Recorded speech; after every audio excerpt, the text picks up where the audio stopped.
Well, good morning, everybody, to Wyoming Sports Live. This is Cody Beers, and today joined by a special guest, a guy with all the knowledge about local sports. He was a local athlete, and of course went on to play college football. And I like debating college sports with Tyler Watson. Hey, thanks for joining us this morning. Hey, thanks for having me, Cody. You know, there's a lot of things happening, Tyler. It's wrestling season. There's some local wrestling tournaments this weekend. We're getting really close to the Ron Thon. It's something that you and your family are heavily involved with it. Tell me about the passion. I know you didn't wrestle, but your kids do. You're around it a lot. Let's talk wrestling for a few minutes. Tell me about the passion involved in that sport. It's a sport where, you know, it's you versus the guy across from you. There's nobody else. It's such an important sport, I think, for any athlete. I did wrestle for 8 years. I made the choice when I went to high school that I want to go to basketball. All right. I think I might have wussed out a little bit, but no, it's such an important sport for the development of not only you as an athlete, but I think as you as a future adult. You know, because at the end of the day, it's your fault if you don't have success. Yeah, it's tough, and I'm sure you've experienced the ups and downs with your boys too on the wrestling mat. Yeah, and I would say it's much tougher to be a parent watching your kid than it is actually to be out there wrestling, because you know you want them to do so good, but you understand that it's the losses that you usually learn the most. Well, Shoshone hosts the Clash at the Crossroads this weekend, and the 47th annual Dawn Runner Memorial is this weekend at Pavilion. And then watch out because they're all coming to Riverton next weekend. I guess in a couple weeks. Yeah, I was gonna say I think it's 2 weeks out. Yeah, 2 weeks. Which is it's crazy to think that the Ron Thon is almost here because, you know, for any wrestler, it's usually Ron Thon, last chance meet, regional, state, but it is such a huge event, and it's cool to see that the two local events, you know, still at Shoshone and Wind River, are having success and bringing in a lot of good wrestlers as well. This program brought to you by Porter's Mountain View Supply. If you're still getting ready for winter, or you're already feeling that Wyoming cold, which hasn't been present, just go down to Porter's. They'll fix you up. They specialize in wood stoves, pellet stoves, helping homeowners find the right heating solution for their space. And, you know, switching gears a little bit, Tyler, a lot of basketball being played. These teams nowadays are having to go on the road a lot to play these tournaments to open the season. And it's really cut the home season short. I mean, I believe Riverton's got 5 or 6 home games, and that's it. Other schools are in the same boat. Wyoming Indian, Thermopolis playing in tournaments this weekend in the Bighorn Basin. It just creates a little bit of a disconnect between hometowns and their own teams. Yeah, and it really is unfortunate. I was actually thinking about that yesterday when I was driving up to pick my kids from school, and I was thinking, I was like, man, my senior year, I felt like by the end of, you know, the December month, we had 9 home games. Of course, we hosted the Fremont County that year, but it is such a disadvantage to always be on the road. And then, of course, you know, it's always fun to play in front of your home fans for any of the local teams. And we have a lot of great talent here in basketball. But, yeah, I don't know if they do it for the economic reasons to save on fuel, but, yeah, it's really unfortunate. Well, it started out as a way to add an extra game to your schedule by playing in each tournament. You could add that 4th game. And now these tournaments are just, in my opinion, a little bit in the excess area because we all love to go up to Wolverine Gym on a Thursday or Friday night. I know they love to host games in Lander. Thermopolis has a great facility for hosting their games. Of course, we all know what they have in Ethity, and it's just it's tough for fans to spend that kind of money to go on the road with and watch their kids play. No, absolutely. And thankfully for a lot of the Fremont County schools here coming up for the 1A, 2A regionals, it is essentially going to be a home game because it's just, you know, 15, 20 minutes down the road from the home gym. But I couldn't even begin to tell you when Riverton's first home game is. I'm looking at the schedule. They were at Green River last night. Obviously, they go to Rock Springs tomorrow, and I know my kids have been asking me every night, when's Riverton playing? So yeah, it's really sad. Well, it'll be coming. It'll be coming in February, but they don't even. They take the weekend off over the Ron-Thon, and then they'll have that mad rush toward regionals with a lot of games against conference foes. So, of course, as I said, wrestling big way all over the state this weekend. There's tournaments literally everywhere, and then you get into basketball this weekend, Bighorn Basin Classic. I did want to recognize a local athlete, Hyanito Monroe Black of Wyoming Indian. Went over 1,000 points Saturday in the Chiefs' win at Grable. And I don't care what class you're in, scoring 1,000 points, breaking school records like we saw in Riverton in football last fall. That's an exercise in longevity, great athleticism, and great talent. I mean, when you were playing sports, did that kind of thing ever enter your mind as being possible? No, because I was not a scorer. But no, what an incredible accomplishment. Now, is he the younger brother? Did he have a brother that played at Lander? He had two brothers that played at Lander. Okay, yep. Yeah. Jock Hay went on and played at Colorado College. I'm going to say his name wrong, but his middle brother is playing in Oklahoma, and there's definitely a future for High A somewhere. Yeah, I mean, what an accomplishment. To average, you think about freshman year through senior year, to average 250 points a season, it's incredible. It's a feat that not very many athletes get to say they've accomplished.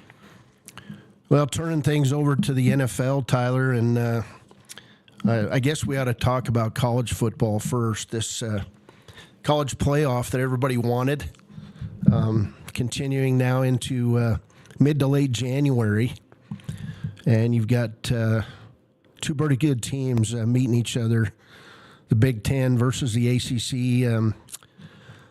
What do you know about Miami? I mean, the Hurricanes obviously have a great defense. Yeah, no, they're athletic, fast.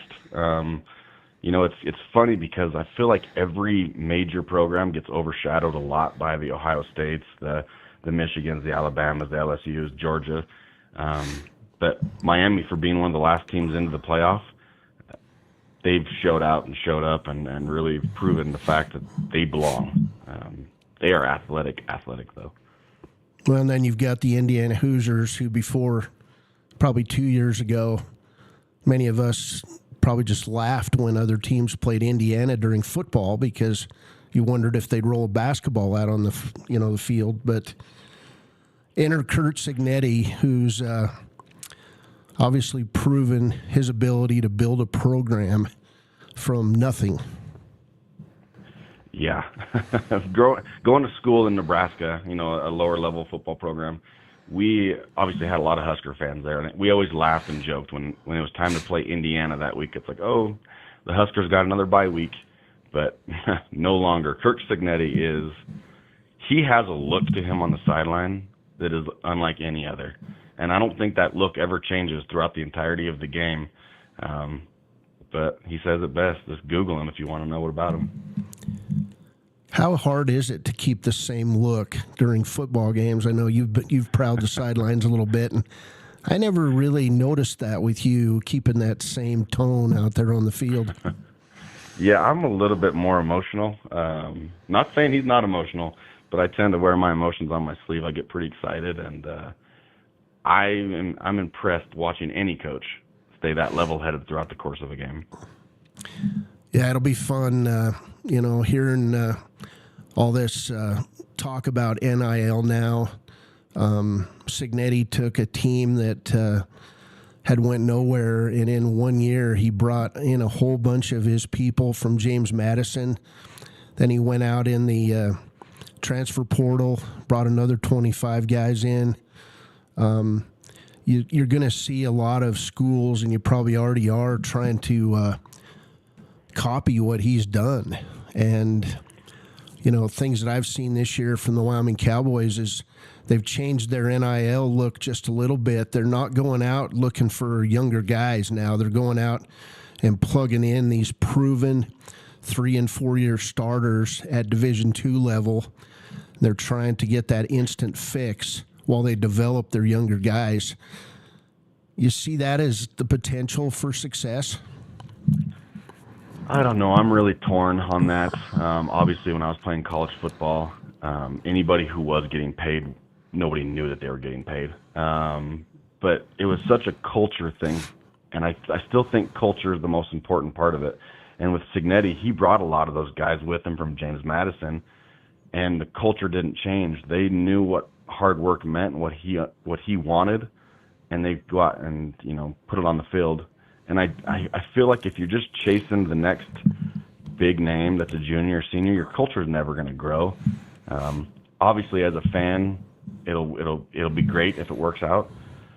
But I kind of like those Cinderella stories where the kid's a walk-on, freshman year's on special teams, sophomore year sees a little bit of offense or defense, and then by junior and senior year there's success on whichever side of the ball.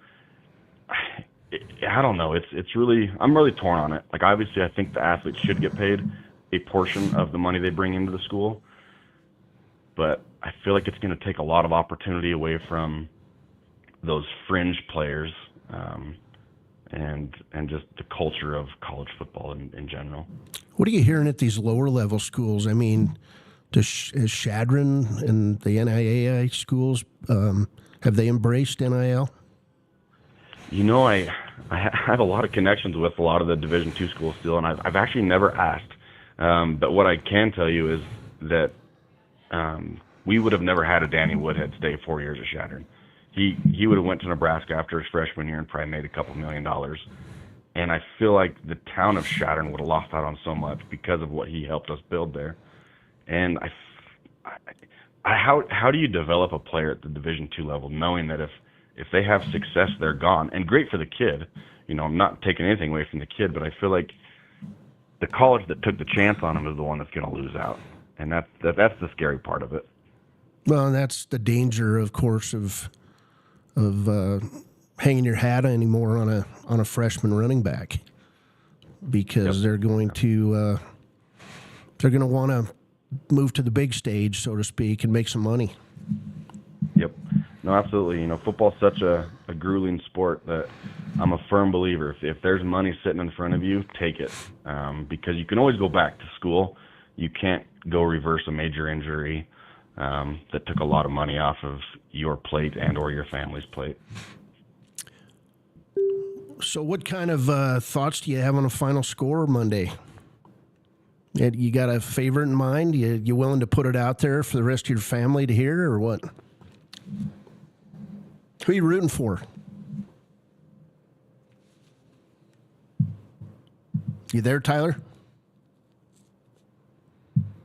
I think we might have lost Tyler, but we're having a good conversation about football. I'm going to try to give you some scores.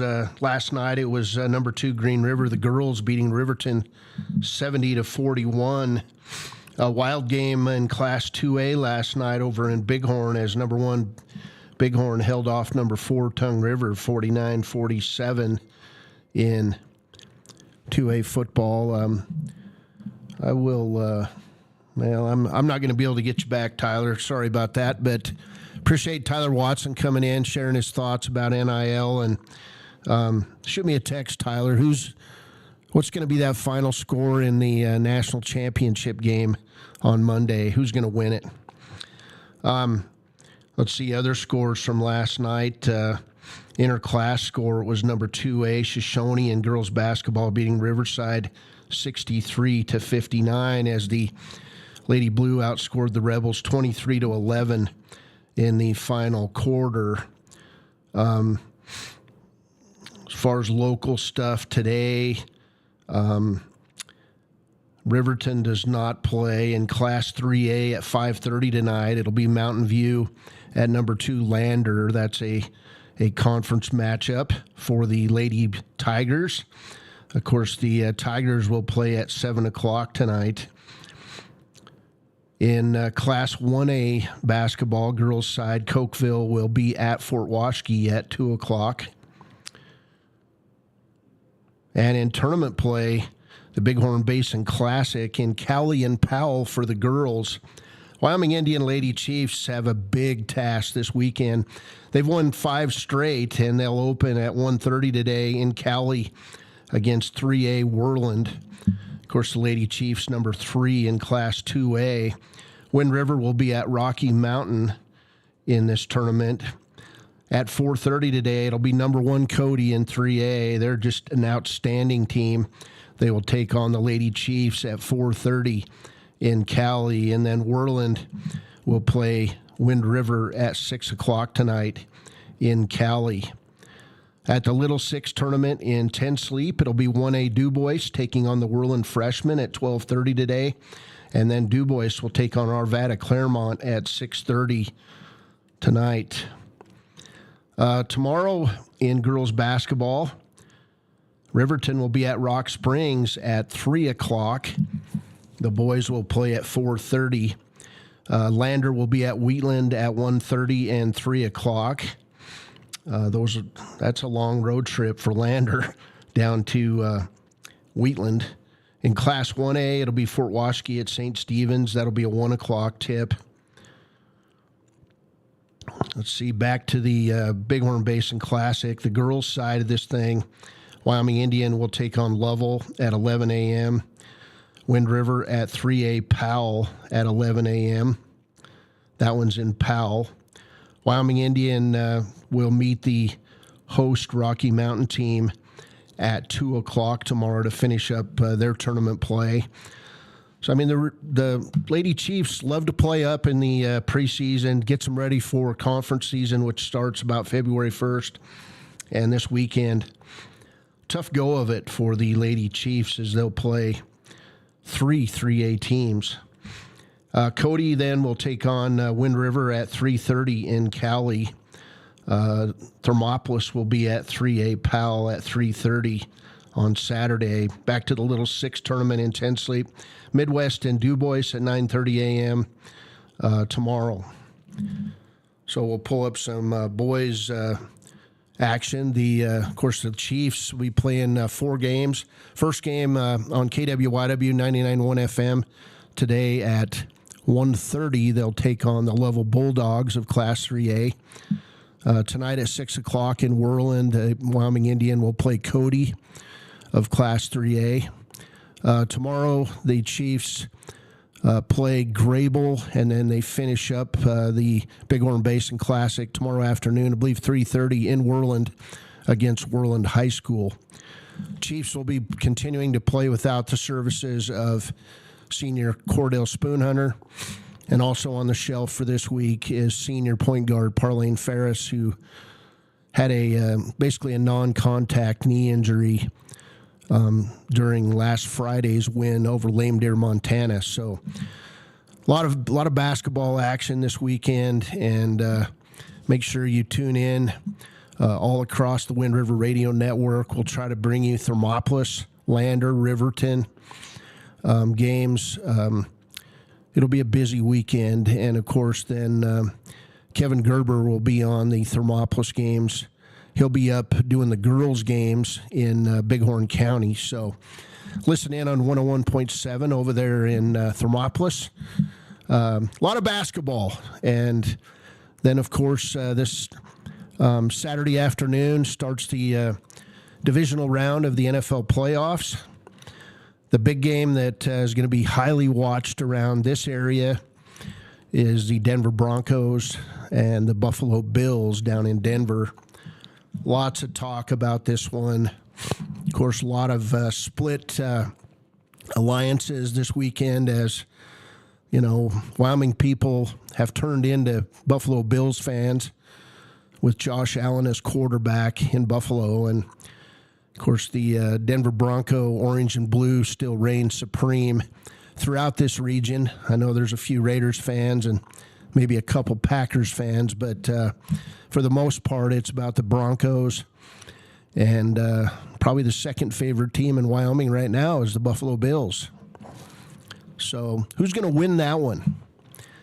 You know, I'm split. I made the trip with my family back to Buffalo a couple years ago for a Monday night Broncos Bills game, and somehow in that game the Broncos managed to win on a late field goal.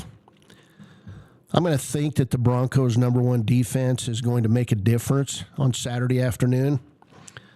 We'll see. I'm going to go something like 26-20 Denver. But if you give Josh Allen a chance to win the game on the final possession, the Bills are going to advance the AFC Championship. So the Broncos are going to have to take care of business, and they're going to have to run the football effectively. Bo Nix has to avoid turnovers. Same with Josh Allen. I mean, the turnovers in the Bills' losses have been huge this year. Special teams may come into play.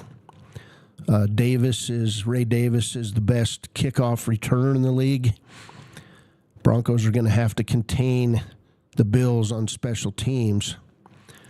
It's going to be a fun one, so make sure you're thinking about that one this weekend. The other big one in the AFC, of course, is New England hosting Houston, and Houston brings a great defense to Boston to play the Patriots. Of course, the Patriots, it's all about Drake May. Seems like the talk always is about the quarterback in New England. May is just a great young quarterback. So that'll be interesting. I believe the Texans have what they've got to. They've got the talent. They've got the ability to stifle the Patriots' offense. But if they're able to do that, the Texans could come out of Boston with a win. And I'm thinking the Texans will beat the Patriots about 18-14 in that game. So those are my AFC predictions. I'm not going to go any deeper than that, but we'll watch what's happening in the NFC. I like the Seattle Seahawks. I love Sam Darnold as a quarterback. That guy's been through it in the league. He's found several homes, and then he's moved on. And now he's with the Seahawks. They've got a great young coach in Mike McDonald. I see the Seahawks going all the way to the Super Bowl. I'd love to see a Broncos-Seahawks Super Bowl or a Bills-Seahawks Super Bowl. You always root for Josh Allen. Always. Even when you're a Broncos fan. Well, sports-wise, I did want to end with a little, just kind of a thought about injuries. Injuries come into play in all sports, and we've seen some high school injuries in our county that have been big throughout the season. Amazingly, the Riverton Wolverine football team went through a whole season and without many injuries, and then when it counted in the end, they had some major injuries on the team, which probably led to, or at least contributed to their demise in the state semifinals this year. Excuses are never an injury, or never an excuse for winning or losing, but they do play a role. And I've been personally watching the Wyoming Indian Chiefs this year, who have been battling those injuries. They continue to battle injuries. It's been next man up for Coach Craig Ferris and the number one Chiefs. And they're a resilient bunch, I'll give them that. And they're led by a dynamic senior, the 1,000-point scorer, Hayanito Monroe Black. That energy will have to come into bear this weekend. 4 tough games await the Chiefs, and injuries, again, playing a role in that. You move on up to the NFL, and injuries are a big deal. They're reported multiple times during the week. They're talked about over and over again. Is Josh Allen going to be healthy? Have the Broncos had enough time off to heal up from their season of wounds? It's just one of those things that happens in life. We all get injured. We all get sick. We all get down. But ultimately, can we get up and face another day? Can we face another challenge? I say yes, we can. And that's what I love about professional college and high school sports, because people get up, dust themselves off, and give 100% effort when and where they can. And again, thanks to Tyler Watson for joining me this morning on Wyo Today Sports. Hey, get out there and enjoy your local sports team. Be a fan. Hey, for Kevin Shields, Baylor Beers, I'm Cody Beers. Hey, go Broncos, go Bills, and go Pokes. Have a wonderful Wyoming weekend.